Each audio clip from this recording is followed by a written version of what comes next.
তাহলে বিশ্বনবী সাল্লাল্লাহু আলাইহি ওয়াসাল্লাম যখন মদিনায় আসলেন সর্বপ্রথম বললেন আফসুস সালাম, তোমরা সালাম বিনিময় করো। ওয়াতইমুত তাআম, 2 নম্বরে তিনি বললেন যে তোমরা মানুষদেরকে খাবার দাও, মানুষদেরকে খাদ্য দাও, অভাবগ্রস্তদেরকে অভুক্তদেরকে তুমি খানা খাওয়াও।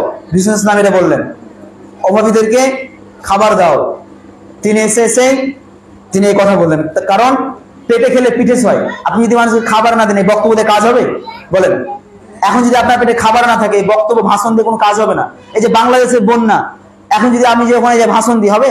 কাজ হবে না। ওদেরকে খাবার লাগবে, ওদেরকে ত্রাণ লাগবে, তাই না? তাই আপনাদেরকে খাবার পৌঁছে দিতে হবে মানুষের দরবারে। বিশ্বনবী সাল্লাল্লাহু আলাইহি ওয়াসাল্লাম এমনকি তিনি বলেছেন যে তোমাদের বাড়িতে যদি কিছু নাও থাকে তুমি তরকারিতে বেশি করে পানি দাও, পানি দেওয়ার পর ওই তরকারির ঝোলটা তরকারি দিতে না পারলে তোমার প্রতিবেশীকে তরকারির ঝোলটা পৌঁছে দিও। দেখেছেন ভালোবাসা কি? তাই মানুষদেরকে খাবার দিতে হবে, এর বিকল্প কিছু হতে পারে না। মানুষদেরকে খাবার খাওয়াতে হবে, অভাবীদেরকে খাবার দিতে হবে, আপনার প্রতিবেশীর খোঁজ খবর রাখতে হবে, কারা না খেয়ে আছে, কোন এতিম প্রতিবেশী, কার স্বামী নাই, আপনার খোঁজ খবর রাখতে হবে, খাবার তাদের বাড়িতে পৌঁছে দিতে হবে। এমনটাই হতে হবে আমাদের প্রিয় ভাইরা। তাহলে ওয়াতিমুত তাআম, তিনি 2 নম্বর যে কথাটি বললেন যে তোমরা মানুষদেরকে খাবার দাও। তারপরে বললেন ওয়াসিলুল আরহাম, তারপরে তোমরা আত্মীয়তার সম্পর্ক বন্ধনটাকে গাঢ় রাখো, আত্মীয়তার সম্পর্ক মজবুত করো, এটা তিনি বললেন। ওয়াসিলুল আরহাম, আত্মীয়দের সম্পর্ক বজায় রাখতে হবে প্রিয় ভাইরা। আজকাল আত্মীয়দের কোনো খোঁজ খবর আপনি কয়দিন রেখেছেন? আপনার বেটির বিবাহ দিয়েছেন, আপনার বোনের বিবাহ দিয়েছেন, তার শ্বশুর বাড়ি চলে গিয়েছে, কতবার খোঁজ খবর রাখতে গিয়েছেন বলেন তো?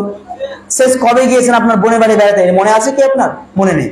তাহলে আপনার বোনের খোঁজ খবর রাখতে হবে, তাদের বাড়ি বেড়াতে যেতে হবে, কিছু নিয়ে যেতে হবে, গিফট। তাহলে এটা করতে হবে প্রিয় ভাইরা। তাহলে ওয়াসিলুল আরহাম, মানুষ আত্মীয়তার সম্পর্ক বন্ধন মজবুত রাখতে হবে। প্রতিবেশী বাড়ি বেড়াতে না গেলে, আত্মীয়দের বাড়ি বেড়াতে না গেলে সম্পর্ক থাকে বলেন তো? বেড়াতে যেতে হবে, আপনি যাবেন বেড়াতে, খোঁজ খবর রাখবেন, তারা আসবে আপনার বাড়ি, এভাবে সম্পর্ক ধরে রাখতে হবে। বিশ্বনবী সাল্লাল্লাহু আলাইহি ওয়াসাল্লাম এদিক থেকে খুব সেনসিটিভ ছিলেন, তিনি আত্মীয়দের চরম খোঁজ খবর রাখতেন। যখন ওই বন্ধ হয়ে গেল তখন তিনি হতাশাগ্রস্ত হয়ে পড়েছিলেন, তখন খাদিজা রাদিয়াল্লাহু আনহা তিনি সান্ত্বনা দিয়ে বলতেন যে আল্লাহ আপনাকে কখনো নিরাশ করবেন না, আল্লাহ আপনাকে পরিত্যাগ করবেন না, কারণ আপনি প্রতিবেশীদের খোঁজ খবর রাখতেন, আপনি আত্মীয়তার বন্ধনকে আপনি রক্ষা করেছেন, আল্লাহ আপনাকে কখনোই ছেড়ে দিবেন না, একা কখনোই আপনি চিন্তাগ্রস্ত হবেন না, এটা সান্ত্বনা দিতেন। তাহলে প্রতিবেশীর খোঁজ খবর তিনি খুব রাখতেন এবং আত্মীয়দের সম্পর্ক বজায় রাখতেন।